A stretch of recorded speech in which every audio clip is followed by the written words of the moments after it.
வணக்கம்.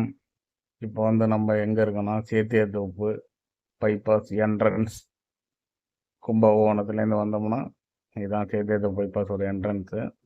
இங்கே ஒர்க் நடந்துக்கிட்டு இருக்கு. என்ட்ரன்ஸில் ஒரு ஒர்க் நடந்துகிட்டு இருக்கு, அப்புறம் எக்ஸிட்டில் ஒரு ஒர்க் நடந்துகிட்டு இருக்கு.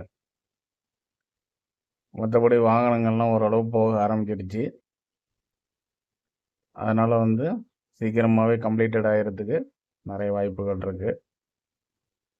நீங்கள் கும்பகோணத்துலேருந்து வந்தீங்கன்னா கரெக்டாக ஒரு 50 கிலோமீட்டரில் இந்த சேத்தியாத்தோப்பு பைபாஸ் இருக்கும். அடக்கர்லேருந்து வந்தீங்கன்னா ஒரு 35 கிலோமீட்டர் இருக்கும். இந்த இடத்துல தான் பைபாஸ் ஆரம்பிக்குது. இது ஒரு மெகா பைபாஸ், உங்கள் எல்லாத்துக்குமே தெரியும். ஏன்னா கிட்டத்தட்ட 7 கிலோமீட்டர் கிட்ட இருக்கும். 5லேருந்து 7 கிலோமீட்டருக்குள்ளே இருக்கும். பெரிய பைபாஸ். அது இப்போ கொஞ்சம் பார்ட்டிசியெல்லாம் ஓப்பன் பண்ணியிருக்காங்க. சில வாகனங்கள் போக ஆரம்பிச்சிருக்கு. இங்கே பாருங்கள், தஞ்சாவூர் 90, கும்பகோணம் 55 கிலோமீட்டர். கரெக்டாக எத்தனை கிலோமீட்டர்னு பார்த்துங்க. NH 36. இங்கே பாருங்கள், இந்த பகுதியில் தான் இப்போ என்ட்ரன்ஸில் தான் வேலை நடந்துக்கிட்டு இருக்கு. இந்த கீழே ஏறுறது இறங்குறது, சேத்தியாத்தோப்பு ஊருக்குள்ளே போகிறது, அங்கேருந்து வெளியில் வர்றது போன்ற வேலைகள்லாம் இங்கே நடந்துக்கிட்டு இருக்கு. அதாவது கம்ப்ளீட்டாக சில மாதங்களுக்குள்ளே கம்ப்ளீட் ஆக நிறைய வாய்ப்புகள் இருக்குது. சில வாகனங்கள் பல வாகனங்கள் இந்த வழியை இப்போ போக ஆரம்பிச்சிருச்சு. ஊருக்குள்ளே போகாமல் இந்த புதிய பைபாஸில் போக ஆரம்பிச்சிட்டாங்க. இப்போ நம்ம பார்க்குறது எக்ஸிட். கும்பகோணத்துலேருந்து வந்தோம்னா சேத்தியாத்தோப்பு பைபாஸ் இந்த இடத்துல தான். இதுதான் எக்ஸிட்.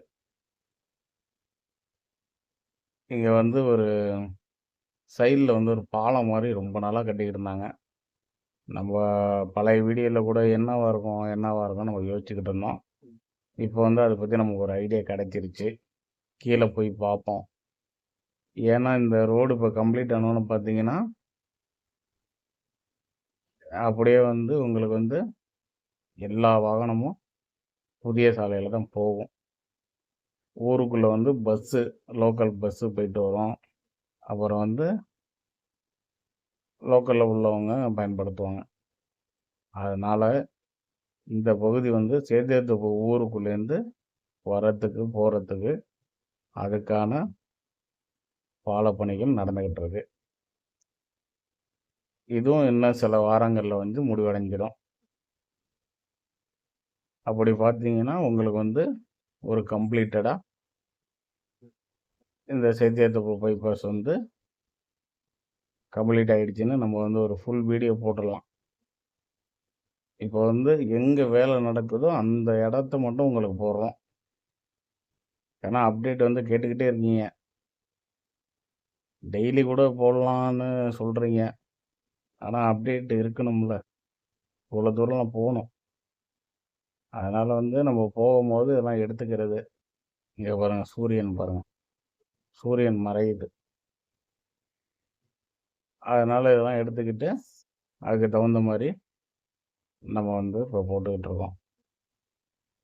இங்கே பாருங்கள், இதுதான் நம்ம ஒவ்வொரு டைமும் சொன்ன அந்த அலுமினிய தடுப்புன்னு சொல்லியிருந்தோமோ அது இப்போ இங்கே அமைச்சிக்கிட்டு இருக்காங்க பார்த்தீங்களா?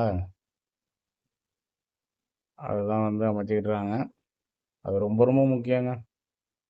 அணக்கரை பாலத்துலலாம் நான் அமைக்கல, அதெல்லாம் அமைக்கணும், கண்டிப்பாக அமைக்கணும், ரொம்ப ரொம்ப முக்கியம். அப்புறம் பாலத்துக்கு இடையிலையும் தடுப்புகள் கட்டணும். சூரியன் நல்லா பிரகாசமாக இருக்குது பாருங்க. நல்ல ஒரு மாலை பொழுது, ஒரு 5 மணி இருக்கும். நல்ல ஒரு சன்லைட்டு. இங்கே பாருங்கள், இங்கேயும் வேலை நடக்குது. இந்த பாலத்தெல்லாம் இந்த இடத்துல வேலைலாம் நடந்துக்கிட்டு இருக்கு. அதான் இப்போதைக்கு உள்ள ஒரு அப்டேட்டு. வாகனங்கள் நிறைய ஏற்கனவே முடியாமல் இருக்கும் போதே நம்ம ஆளுங்களை சொல்ல தேவையில்ல. இப்போ வந்து இதில தான் போயிட்டுருக்காங்க. இன்னொன்னு வந்து இவங்க போறது மட்டும் இல்லாம, மேப்லயும் அப்டேட் பண்ணி விட்டுருவாங்க. Google மேப்லயும். அப்புறம் என்னாவும் எல்லாருமே மேப் பார்த்து போறவங்க எல்லாமே, ஆஹா அங்க ரோடு காட்டுதே அப்படின்னு, இந்த புதிய சாலைய பயன்படுத்துவாங்க. இதெல்லாம் பயன்படுத்துறதுனால சேத்தியார் தோப்புக்குள்ள உள்ள முக்கியமான உணவகங்கள்லாம் வந்து ரொம்ப கூட்டம் வந்து குறைஞ்சிருக்குங்கிறது உண்மதான். ஓகே. நன்றி, வணக்கம். சப்ஸ்கிரைப் பண்ணுங்க. வீடியோ ஷேர் பண்ணுங்க. வீடியோ உங்க வாட்ஸ்அப் குரூப்ல ஷேர் பண்ணுங்க.